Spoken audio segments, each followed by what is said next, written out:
La fondation du temple d'Hathor remonte au 16 juillet de l'an 54 avant notre ère.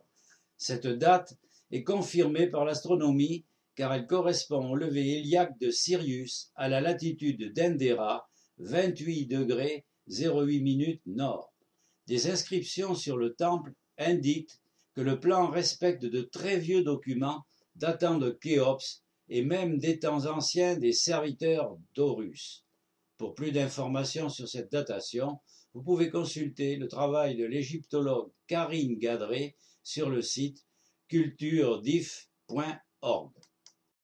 Au cœur du planisphère, coloré en rouge, on trouve les 12 constellations du zodiaque telles que nous les connaissons actuellement.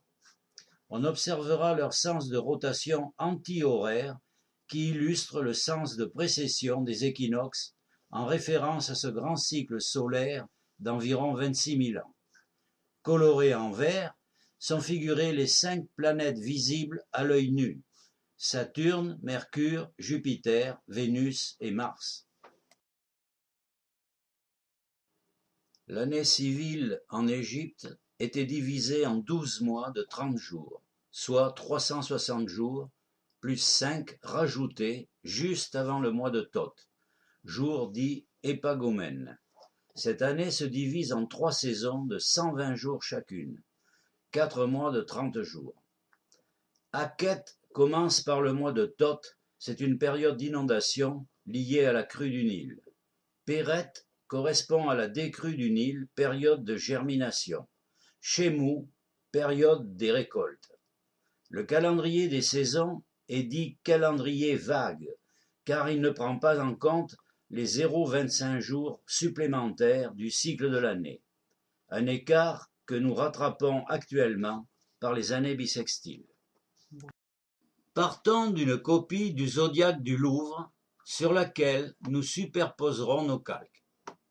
Les 36 décans respectent des positions bien précises au pourtour du zodiaque. Nous inscrivons les 365 divisions de l'année en faisant correspondre la date du 16 juillet, levé héliaque de Sirius, juste avant l'icône de Thoth, pour amorcer les 5 jours épagomènes, portion angulaire colorée en rose. La segmentation des saisons commence par la saison Akhet en jaune, du 21 juillet au 12 décembre. La date du 21 juillet correspond au premier jour du mois de Thoth. Les 12 décans de la saison Akhet sont délibérément espacés afin de couvrir 144 divisions ou jours sur le cercle de l'année des 365. Toute la clé du rébus tient en cette répartition inégale des décans sur le pourtour du cercle. Les 3 saisons de 120 jours, définies par 12 décans chacune, occupent à dessein une surface différente. Elles se découpent ainsi pour nous indiquer une date cachée, le 11 avril. La segmentation se poursuit avec la saison de Péret en bleu, du 12 décembre au 11 avril, la seule qui respecte la proportionnalité des 120 jours avec les divisions de l'année. Elle se superpose très précisément pour nous faire comprendre l'importance du 11 avril. La saison de Shemou en vert, du 11 avril au 16 juillet. Pour boucler l'année, en complément logique des 144 jours d'Akhet, les 12 décans sont ici resserrés afin de ne couvrir que 96 jours du cercle. Elle se termine là où commencent les 5 jours épagomènes. On comprend mieux pourquoi les Égyptiens ont tenu, malgré les critiques, à conserver ce calendrier vague basé sur 360 jours plus 5.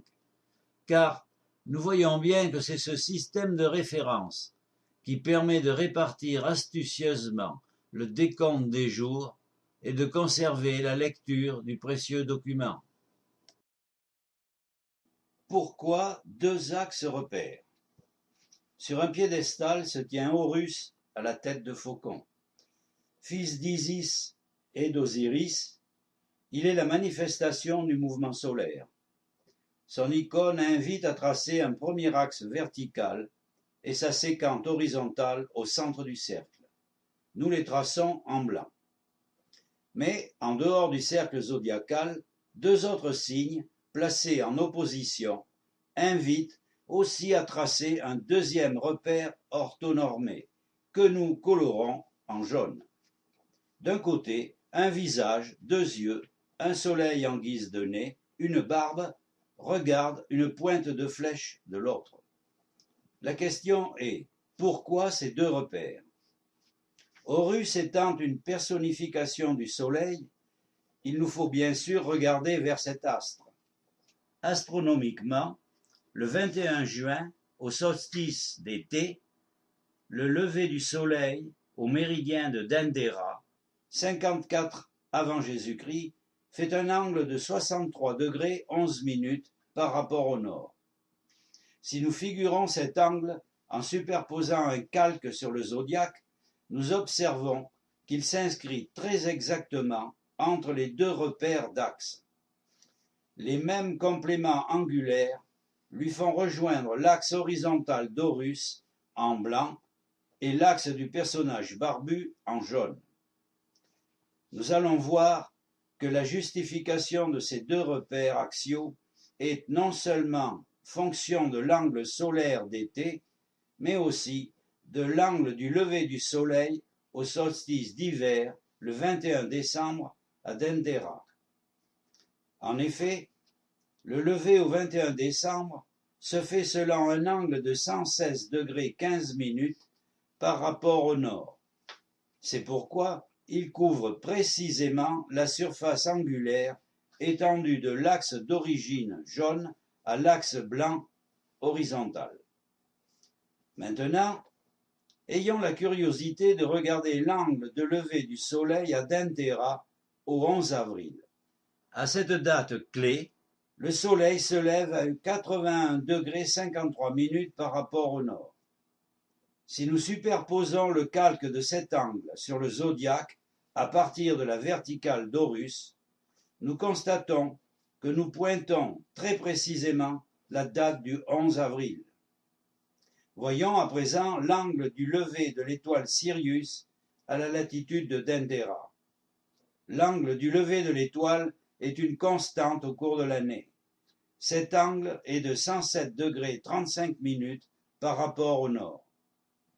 En positionnant par calque cet angle sur le zodiaque, à partir du repère en jaune, nous observons que Sirius nous indique elle aussi la date du 11 avril. Force est de constater que cette géométrie incluse dans le zodiaque est conçue pour mettre en évidence la date du 11 avril. On y voit la volonté de signifier à cette date précise une concomitance entre Sirius et le Soleil. On pourrait même envisager qu'il y avait lieu de fêter un mariage sacré entre Hathor, Sirius, et Horus, le Soleil.